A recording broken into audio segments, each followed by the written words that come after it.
अस्सलामुअलैकुम to all of you. आज हमारे पास जो दो फाइनल टॉपिक हमारे पास एक ही कहने के रह गया है, वो हम कंप्लीट करेंगे चैप्टर नंबर 4 का, that is indirect cholinergic agonist. ठीक है, अब इसकी हमारे पास दो टाइप्स होती है, एक होता है रिवर्सिबल और एक होती है इरिवर्सिबल। अब रिवर्सिबल और इरिवर्सिबल हम इसको मैं बताती हूँ।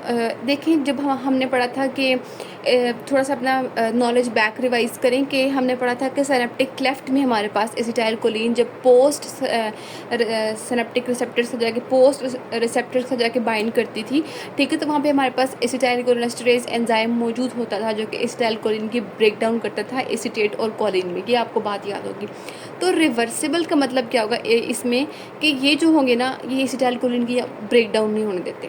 ठीक है, ये चीज़ क्या होती है, ये दोनों वैसे एसिटाइलकोलिन के ब्रेक डाउन नहीं होने देते। मैं आपको समझाती हूँ कैसे। ये जाके ना उस एंजाइम के साथ जो है ना वो जाके बाइंड कर जाती हैं, ठीक है, ताकि जो वो एंजाइम है वो जो है वो एसिटाइलकोलिन को तोड़े ना, उसको डिग्रेड ना करे। और रिजल्ट क्या होता है हमारे पास सिनेप्टिक क्लेफ्ट में जो है ना, हमारे पास सिनेप्टिक स्पेस में एसिटाइलकोलिन की अमाउंट ज़्यादा हो जाती है।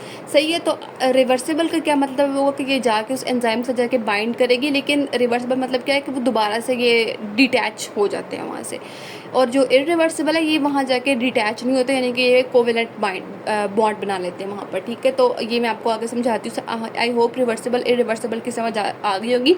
रिवर्सिबल जो होते हैं वो हमारे पास ब्रेक डाउन करते हैं, सॉरी, एंजाइम से जाके बाइंड करते हैं, लेकिन दोबारा से जो है ना वहाँ से डिटैच हो जाते हैं। और इरिवर्सिबल जो है वो कम्प्लीटली बाइंड करते हैं, वहाँ पर जाके वो कोवेलेंटली जाके बाइंड कर देते हैं। अब हम जो इनडायरेक्ट एक्टिंग को एक तो हम इस तरीके से क्लासीफाई करते हैं, एक हम क्लासीफाई करते हैं इनको ड्यूरेशन ऑफ एक्शन पे, यानी कि कुछ ड्रग्स हमारे पास शॉर्ट एक्टिंग होती हैं, कुछ इंटरमीडिएट और कुछ लॉन्ग होते हैं। शॉर्ट में हमारे पास जो है वो एड्रोफोनियम आ जाती हैं और इसकी टाइमिंग है हमारे पास 30 मिनट्स टू 2 आवर्स। और इंटरमीडिएट में 3 आवर्स टू 6 आवर्स, जिसमें हमारे पास फाइसोस्टिग्मीन और न्यूस्टिग्मीन आ जाती है। और हमारे पास कुछ लॉन्ग एक्टिंग होती हैं जो हमारे पास होती हैं वो डेज तक जाती हैं। ठीक है, और उसमें हमारे पास इकोथायोफेट ड्रग आ जाती है। सबसे पहले हम जो स्टार्ट करेंगे दैट इज़ एन एड्रोफोनियम। ठीक है, अब ये शॉर्ट एक्टिंग ड्रग है, मैंने ऊपर बता दिया शॉर्ट एक्टिंग ड्रग, उसका टाइम पीरियड भी इधर मेंशन है हमारे पास। शॉर्ट एक्टिंग ड्रग है यानी कि वो कुछ मिनट्स टू आवर्स होगी, कुछ मिनट्स टू। ठीक है, तो जो एड्रोफोनियम है हमारे पास 10 to 20 मिनट्स इसका ड्यूरेशन ऑफ एक्शन होता है, तो ये शॉर्ट एक्टिंग ड्रग होती है।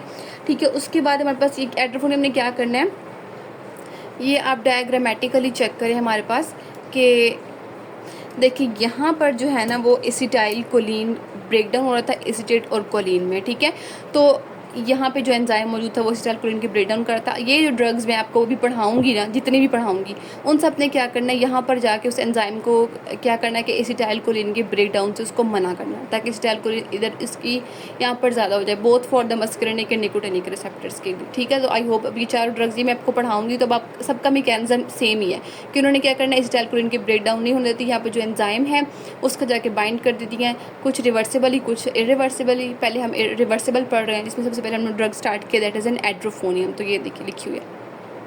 अच्छा, एड्रोफोनियम हमारे पास मैंने आपको बता दिया क्या है, शॉर्ट एक्टिंग ड्रग है, कितनी इसकी ड्यूरेशन ऑफ एक्शन मैंने आपको बता दिया। ठीक है, तो ये क्वाटरनरी अमाइन है, मैंने पीछे बता दिया कि क्वाटरनरी अमाइन क्या होता है, एलेबोरेट करने की दोबारा ज़रूरत नहीं है। अच्छा, जो इसका मेजर हमारे पास काम है ना, जो यूज़ है, कहीं भी पूछेंगे ना कि हम जो direct indirect acting cholinergic agonist में कौन सी ऐसी ड्रग है जो कि मिस्थैनिया ग्रेविस को डायग्नोज करती है, इस डिज़ीज़ को डायग्नोज करती है, तो वो हमारे पास होगी एड्रोफोनियम। ठीक है, अब हमारे पास क्या होता है कि मिस्थैनिया ग्रेविस में क्या होता है बेसिकली कि इस कंडीशन में ना जो हमारे पास एक हमने पढ़ा था मस्करेनिक रिसेप्टर्स भी होते हैं, निकोटिनिक रिसेप्टर्स भी होती हैं। इस कंडीशन में क्या होता है कि हमारे पास जो निकोटिनिक रिसेप्टर्स होते हैं ना, उसके अगेंस्ट एंटीबॉडीज़ बनना स्टार्ट, उस रिसेप्टर के अगेंस्ट जो है ना वो एंटीबॉडीज़ बनना स्टार्ट हो जाती है। ठीक है, जो फिर उस रिसेप्टर को जो है ना वो, अब देखें, वो रिसेप्टर के अगेंस्ट एंटीबॉडीज़ बन रही हैं, वो एंटीबॉडीज़ उस रिसेप्टर को डिस्ट्रॉय कर रही हैं। फर्दर क्या होगा, एसिटाइलकोलिन उस रिसेप्टर से आके बाइंड नहीं करेगी। ठीक है, तो ये हमारे पास मिस्थैनिया ग्रेविस, तो ये उस कंडीशन को डायग्नोज करने के लिए हम लोग एड्रोफोनियम यूज़ करते हैं। ठीक है, अब आपने फॉर एग्जाम्पल चेक करना है कि आइदर अगर आपके पास एक पेशेंट आता है, ठीक है, वो आपको अपनी सिम्टम्स वगैरह बताता है, अब जो है ना वो आपने उस पेशेंट को डायग्नोज करना है कि हाँ इसको मिस्थैनिया ग्रेविस है कि नहीं। तो आप क्या करते हैं कि अगर आपने पेशेंट को चेक करना है कि either he is suffering from the myasthenia gravis or not, तो आप क्या करते हैं कि आप उसको जो है ना वो एड्रोफोनियम ड्रग दे देते हैं। ठीक है। ये क्योंकि मैंने आपको बताया ये डायग्नोज करने के लिए यूज़ करते हैं, डायग्नोज। आप उसको एड्रोफोनियम ड्रग दे देते हैं, अगर उसके बॉडी में मसल स्ट्रेंथ जो है ना वो अगर इंक्रीज़ हो जाती है ना तो इट्स मीन्स कि हमारे पास जो पेशेंट है ना वो सफ़र कर रहा है फ्रॉम द उसको डायग्नोज हो गया कि वो मिस्थानिया ग्रेविस से जो है ना उसको हुआ हुआ है। ठीक है, तो एड्रोफोनियम हमारे पास इतना ही था। एक चीज़ जो इस बुक में बताई हुई है कि हमारे पास जो है ना हम आगे 5th चैप्टर में पढ़ेंगे न्यूरोमस्कुलर ब्लॉकर्स। तो जो ये एड्रोफोनियम है ना ये हमारे पास वो न्यूरोमस्कुलर ब्लॉकर्स को जो है ना एंटीडोट के तौर पे यूज़ होती है। एंटीडोट क्या मैंने आपको बताया था पीछे भी कि एंटीडोट क्या होता है, ठीक है। मैं फिर भी आपको बता देती हूँ कि हम जो अभी चैप्टर पढ़ रहे हैं ना that is a cholinergic agonist, ठीक है। और अगला चैप्टर है एंटी कोलिनर्जिक एगोनिस्ट। हाँ, तो एंटी कोलिनर्जिक एगोनिस्ट में हमारे पास एक ड्रग है, सॉरी एक हम टॉपिक पढ़ते हैं न्यूरोमस्कुलर ब्लॉकर्स, उसमें फर्दर हम क्लासिफिकेशन पढ़ते हैं, क्लासीफाई करते हैं उसको। तो न्यूरोमस्कुलर ब्लॉकर्स के लिए जो है ना ये जो एड्रोफोनियम है ये एंटीडोट के तौर पे काम करती है, ठीक है। जो अगला हमें चैप्टर पढ़ना है उसमें एंटी कोलिन या फिर कोलिनर्जिक एंटागोनिस्ट, हाँ कोलिनर्जिक एंटागोनिस्ट भी चैप्टर नंबर 5 है ना। तो उसमें हम फर्दर जो पढ़ते हैं न्यूरोमस्कुलर ब्लॉकर्स पढ़ते हैं, वो मैं आगे मैं पढ़ाऊँगी, तब आपको मैं ये पॉइंट याद कराऊँगी कि वहाँ पर न्यूरोमस्कुलर ब्लॉकर्स पढ़ रहे हैं जो ब्लॉकर्स हैं, ठीक है, उनको अगर एंटीडोट उनके लिए क्या होगा ये एड्रोफोनियम। अच्छा, नेक्स्ट हम स्टार्ट करेंगे फाइसोस्टिग्मीन है जो कि हमारे पास सेकंड ड्रग है। मैंने आपको काम पहले बता दिया कि इन सब का मैकेनिज्म सेम है कि इन्होंने क्या करना है। अब ये हमारे पास क्या टर्शरी अमाइन है, ठीक है। जो पीछे हम लोगों ने पढ़ी थी वो शॉर्ट एक्टिंग थी, ये हमारे पास इंटरमीडिएट एक्टिंग है और टाइम ड्यूरेशन भी लिखा हुआ है। अच्छा, अब ये क्या करती है कि स्टिमुलेट, पीछे हम लोगों ने पढ़ा था कि मिस्थेनिया ग्रेविस में क्या होता है कि निकोटिनिक रिसेप्टर के अगेंस्ट जो है ना वो एंटीबॉडीज़ बनना स्टार्ट हो जाती हैं। लेकिन इस केस में हमारे पास क्या होता है कि फाइसोस्टिग्मीन जो बोथ रिसेप्टर्स है ना हमारे पास मस्करिनिक और निकोटिनिक रिसेप्टर्स, ये जो ड्रग है दोनों रिसेप्टर्स को स्टिमुलेट करती है। जब ये हमारे पास मस्करिनिक रिसेप्टर्स को स्टिमुलेट करती है तो फिर हमारी बॉडी में क्या काम होते हैं वो सारे पैरासिम्पैथेटिक वाले, मायोसिस, ठीक है, ब्रैडिकार्डिया, हाइपोटेंशन, ठीक है। और जब हमारे पास ये मस्करिनिक रिसेप्टर्स, ये वाले रिसेप्टर जब स्टिमुलेट होंगे तो हमारे पास वो पैरासिम्पैथेटिक वाले सारे काम होंगे जो कि मैं आपको पहले पढ़ा के आई थी। और अगर हमारे पास निकोटिनिक रिसेप्टर स्टिमुलेट होंगे तो हमारे पास अलग कुछ कंडीशंस होंगी जिसमें हमारे पास मसल ट्विचेस और फेस्कुलेशंस वगैरह ये सारी चीज़ें आ जाती हैं। और हमारे पास फाइसोस्टिग्मीन जो है ना नेक्स्ट चैप्टर में हम एक ड्रग पढ़ेंगे दैट इज़ एन एट्रोपिन। मैंने आपको बताया था अगला चैप्टर है एंटी कोलिनर्जिक, इसमें हम एक ड्रग पढ़ेंगे एट्रोपिन। तो हमारे पास जो फाइसोस्टिग्मीन है ना ये उसका एंटीडोट है। आगे जब मैं पढ़ाऊँगी तो मैं आपको वैसे मेमोराइज़ करवा दूँगी, लेकिन अभी आपको याद रखनी है ये सारी बातें कि हमारे पास जो एड्रोफोनियम है ये हमारे पास एंटीडोट है न्यूरोमस्कुलर ब्लॉकर्स का, और मैं आपको न्यूरोमस्कुलर ब्लॉकर्स चैप्टर नंबर 5 पे पढ़ाऊँगी। जो हमारे पास फाइसोस्टिग्मीन है ये हमारे पास एंटीडोट है हमारे पास एट्रोपिन का, ठीक है। वो भी ये भी हम अगले चैप्टर में पढ़ेंगे एट्रोपिन को। नेक्स्ट हम जो ड्रग स्टार्ट करेंगे दैट इज़ न्यूस्टिग्मीन, ठीक है। जो न्यूस्टिग्मीन है हमारे पास ये भी हम वी नो कि हमारे पास ये रिवर्सिबल इनहिबिटर्स हैं, ठीक है, सारा रिवर्सिबल कोलिनर्जिक एगोनिस्ट है। अब इसका एक्शन भी सेम वैसे जो कि हम पढ़ के आए हैं। अच्छा, जो हमारे पास था ना एड्रोफोनियम वो हमारे पास डायग्नोज करता था ना कि either patient is suffering from the myasthenia gravis or not, लेकिन जो न्यूस्टिग्मीन है कि हमारे पास ट्रीट करता है मिस्थानिया ग्रेविस को, कि टर्शरी था। तो और जो फर्स्ट वाला था वो भी क्वाटरनरी था, ये भी हमारे पास क्वाटरनरी अमाइन है, ठीक है। अच्छा, अब ये जो हमारे पास एड्रोफोनियम था वो भी हमारे पास था, एंटीडोट था न्यूरोमस्कुलर ब्लॉकर्स का, ये भी हमारे पास एंटीडोट है न्यूरोमस्कुलर ब्लॉकर्स का, ठीक है। लेकिन इसका जो हमारे पास इफेक्ट होता है ना स्केलेटल मसल पे हमारे पास जो न्यूस्टिग्मीन है ना इसका इफेक्ट ज़्यादा होता है एज़ कम्पेयर टू फाइसोस्टिग्मीन, ठीक है। उसके बाद ये इंटरमीडिएट एक्टिंग है। फर्स्ट वाला था शॉर्ट एक्टिंग, इंटरमीडिएट एक्टिंग और इंटरमीडिएट एक्टिंग, ठीक है। बाकी मैंने आपको जो पीछे सारा पढ़ा के आई हूँ कि जो इनके ADRs में क्या होंगे अगर अमाउंट हमारे पास ज़्यादा हो जाएगी तो हमारे पास जो चीज़ें वो सारे ADR में, जैसे फ्लशिंग हो गए, ठीक है, सैलिवेशन हो गए, ब्लड प्रेशर बहुत ज़्यादा डिक्रीज़ हो गया, नोजिया, डायरिया वगैरह। एक चीज़ इसमें है कि हमारे पास जो न्यूस्टिग्मीन है इसको हम लोग कॉन्ट्रा इंडिकेट करते हैं यूरिनरी ब्लैडर ऑब्स्ट्रक्शन के पेशेंट्स में। आई होप यहाँ तक चीज़ें क्लियर। अब लास्ट जो हमारे पास ड्रग है दैट इज़ अ पायरिडोस्टिग्मीन। पायरिडोस्टिग्मीन मैंने यहाँ नोट्स नहीं बनाए, बस उसमें सिर्फ 2 ही बातें थी कि हमने जो है ये पायरिडोस्टिग्मीन है ये भी हमारे पास जो है ना ये इंटरमीडिएट एक्टिंग है but longer than neostigmine. Intermediate acting है but longer than neostigmine, means कि अगर इसका टाइम ड्यूरेशन हमारे पास 30 मिनट्स टू 2 आवर्स होगा तो उसका टाइम ड्यूरेशन इससे ज़्यादा होगा इंटरमीडिएट, लेकिन टाइम ड्यूरेशन का फ़र्क होगा, वो मैं आपको आगे डिफरेंस में बता देती हूँ, ठीक है। और एक हमारे पास जो था ये एक ही पॉइंट होगा पायरिडोस्टिग्मीन में, एक और पॉइंट है कि वो उसको हम लोग यूज़ करते हैं for the chronic management of the myasthenia gravis. I hope यहाँ तक क्लियर हो गया होगा।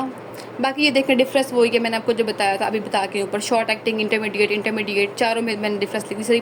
जिस तरीके से मैंने आपको पीछे करवाए थे ना डिफरेंस, इस तरीके से ये भी लिखा हुआ है। ये डायग्नोज करता है मिस्थेनिया ग्रेविस को, वो एक मैनेज करता है, और जो पायरिडोसिगमेंट है वो क्रोनिक मैनेजमेंट करता है। कि भी ये एंटीडोट फॉर न्यूरोमस्कुलर ब्लॉकर्स, ये भी एंटीडोट फॉर द एट्रोपिन, और वो antidote for the neuromuscular blockers, right. अच्छा, लास्ट हमारे पास टॉपिक है इरिवर्सिबल, जो है इनडायरेक्ट एक्टिंग कोलिनर्जिक एगेनिस्ट इरिवर्सिबल।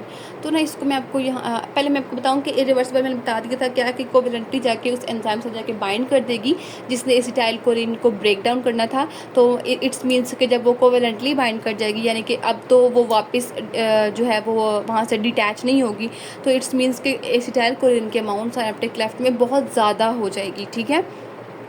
और ना इन ड्रग्स को हम ऑर्गेनोफॉस्फेट्स भी कहते हैं। मैं आपको ये साथ में जो टेबल है मैं यहाँ से कवर करवाती हूँ।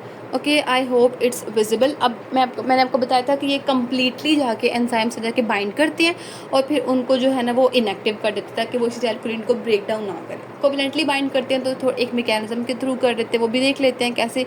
फॉर एग्जांपल ये आप चेक करें कि ये हमारे पास ये जो है ना, ये हमारे पास एंजाइम है एसिटाइलकोलिनेस्टरेज। तो ये ड्रग हमारे पास क्या करती है, ये ना इन्होंने कोवेलेंटली बाइंड करना, यानी कि इन्होंने यहाँ से हटना नहीं है, पक्का आके यहाँ पे बाइंड कर जाना है। तो ये क्या करेंगे कि एंजाइम की एक्टिव साइट पे आके ये ड्रग जाके बाइंड कर जाएगी। अब कैसे बाइंड करेगी? Bye it's phosphate group, this one. ये फॉस्फेट ग्रुप जो है ना, यहाँ से हाइड्रोजन, ये एंजाइम के एक्टिव साइट से ये हाइड्रोजन रिमूव होगा और ये फॉस्फेट ग्रुप जो है ना इसका जाकर डायरेक्टली अटैच हो जाएगा। अब देखिए हमारे पास ये क्या होगा कि फॉस्फेट जाकर डायरेक्टली अटैच हो गया हमारे पास एंजाइम की एक्टिव साइट पे, ठीक है। अब इसमें हमारे पास क्या होगा कि अब चूँकि ये इसने ड्रग ने कोवेलेंटली बाइंड करना है ताकि ये दोबारा से अपने एक्टिव स्टेट में ना जाए, तो यहाँ यहाँ पे क्या हो गया, फॉस्फोराइलेशन, ठीक है। यानी कि फॉस्फेट ग्रुप, ये देखिए फॉस्फेट ग्रुप से जाके एक्टिव से ड्रग जाके बाइंड हुई, तो यहाँ इधर क्या हो गया, फॉस्फोराइलेशन। अब क्या होता है फर्दर नेक्स्ट प्रोसेस में जो हमारे पास ये इथाइल ग्रुप है, दिस वन, ये रिमूव हो जाता है। अब जब ये रिमूव हो जाएगा ना, इट्स मीन्स कि हमारे पास इस प्रोसेस को हम लोग कह रहे हैं C2H5 हुआ, जब रिमूव हो जाएगा इथाइल, तो इसको हम कह रहे हैं एजिंग। अब इसमें क्या होता है कि एंजाइम टोटली इनएक्टिव हो जाता है, यानी कि हमारे पास अब जो है ना यहाँ से वापस इस कंडीशन में जाना जो है ना ये इम्पॉसिबल है। क्यों? क्योंकि कोवेलेंटली बाइंड हो गई है, ड्रग कोवेलेंटली बाइंड हो जाएगी, तो मीन अब कोई भी चीज़ जो है ना इसको यहाँ से रिमूव नहीं कर सकती, ठीक है। उस चीज़ के लिए अगर हमने ये प्रोसेस जो है उसको एक्टिव दोबारा करना, तो हम लोगों को नए सिरे से जो है ना वो एंजाइम लेना पड़ेगा, ठीक है।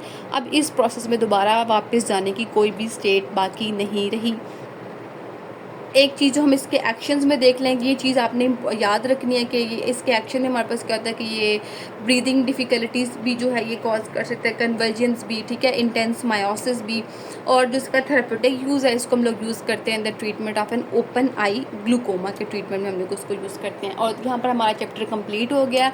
आई होप मैंने अपनी तरफ से पूरी कोशिश की आप लोगों को चैप्टर मुकम्मल तौर पर क्लियर करवाने में। जिस तरीके से मैंने डिफ्रेंशिएट करके पढ़ा है इस तरीके से करेंगे आप लोगों को चैप्टर प्रिपेयर रहेगा इंशाल्लाह। ये चैप्टर थोड़ा ज़्यादा पार्ट्स में डिवाइड हुआ, तो नेक्स्ट चैप्टर फिफ्थ हमारा वो एक या मैक्सिमम 2 पार्ट्स में कवर हो जाएगा। एंड आप तब तक अपने 4 चैप्टर्स कंप्लीट कर लें। Till that thank you so much and अल्लाह हाफिज़।